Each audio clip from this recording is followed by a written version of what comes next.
Wala na po ang bagyong Ferdy sa teritoryo ng Pilipinas o yung tinatawag na Philippine Area of Responsibility. Pero meron na namang namumuong sama ng panahon o low pressure area at pinangangambahan na magiging bagyo yan.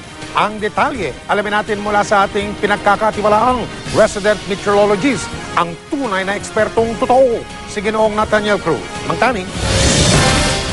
Mike, inaasahan natin na mag-uulan pa rin sa maraming lugar dito sa ating bansa. At yan nga ay dahil sa hanging habagat. Ito yung hangin na nanggagaling dyan sa Timog Kanluran na pinalakas dahil sa pagdaan ng bagyong si Ferdy dito sa may extreme northern Luzon noong nakaraang Sabado. At bukod dyan, Mike, may isa pang low pressure area na posibleng pumasok ng ating Philippine Area of Responsibility sa Miyerkules. Huli itong namataan ng pag-asa sa layong 1,000 kilometers east of Mindanao. Malayo pa ito para makaapekto sa alinmang panig ng ating bansa. Mike? Okay, Mang Tani, ano bang posibilidad na maging bagyo yung low pressure area o namumong sama ng panahon na yan, Mang Tani? Mike, dahil nasa dagat pa ito, makikita natin may kalayuan pa ito sa ating bansa. Medyo mataas yung posibilidad na ito ay maging isang bagyo. Pero pwede rin naman itong hindi maging isang bagyo. Pero maging bagyo man yan o hindi, Mike, itong LPA, kung sakaling lalapit yan dito sa ating bansa at gagayahin niya yung tinahak nitong bagyong si Ferdy, magdadala ito ng pagulan dahil muli na namang palalakasin yan yung hanging habagat. At dahil nga doon pagdaan ng bagyong Ferdy, nagkaroon tayo ng mga pagulan, lalong-lalo na dito sa may Luzon kasama ang Metro Manila, yung ating lupa saturated na. Kaya pa nagkaroon uli ng malakas na hanging habagat, magkakaroon ng mga pagulan, ay mataas ang posibilidad na magkaroon ng mga pagbaha. Silipin naman muna natin ang magiging lagay ng panahon sa susunod na 24 oras. Magiging maulan pa rin dito sa Luzon mula Hilagayan hanggang Kanluran, tulad na lamang dito sa Baguio, Maynila, Tagaytay, Calapan, hanggang dyan sa Bicol Region, sa Legazpi at Naga, Mike. Nabanggit nyo yung bagyo, Mang Tani, may ulat sa atin yung mga himpilan natin sa norte. Nagkaroon daw ng 3 oras na tuloy-tuloy na pagulan doon sa bagyo. Normal lang ba yan pag ganitong panahon o habagat ba yan? Ano bang nangyari na yan sa bagyo, Mang Tani?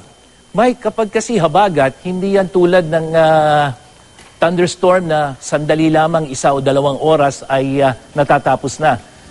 Ang hanging habagat umaabot ng mahigit 1 oras, 2 oras o hanggang 3 oras bago matapos yung ulan. Kaya normal yan kapag habagat ang umiiral. At ang mahalaga dito, Mike, tingnan natin yung mula bukas hanggang sa susunod na Sabado dyan sa Baguio, inaasahan yung tuloy-tuloy na pag-ulan.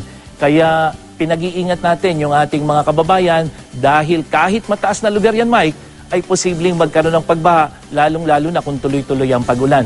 At dito sa Metro Manila, para bukas, asahan din natin ang malaking tsansa ng pag-ulan, hindi lamang sa umaga. Kung hindi pagdating pa rin ng tanghali hanggang hapon yan, Mike, ay inaasahan natin yung mataas na posibilidad ng pag-ulan.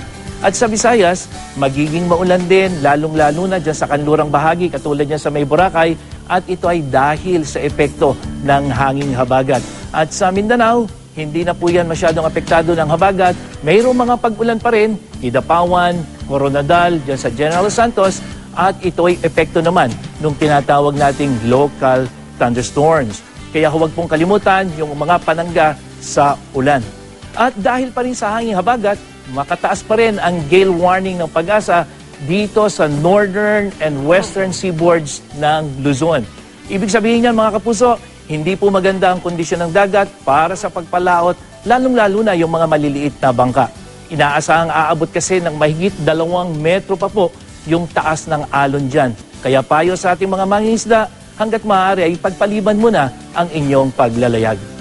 Ano man ang panahon, magplano, magsiguro, makibalita sa GMA Weather. Ako po si Nathaniel Cruz para sa I Am Ready, serbisyong totoo ng GMA News. Maraming salamat, Mang Tani.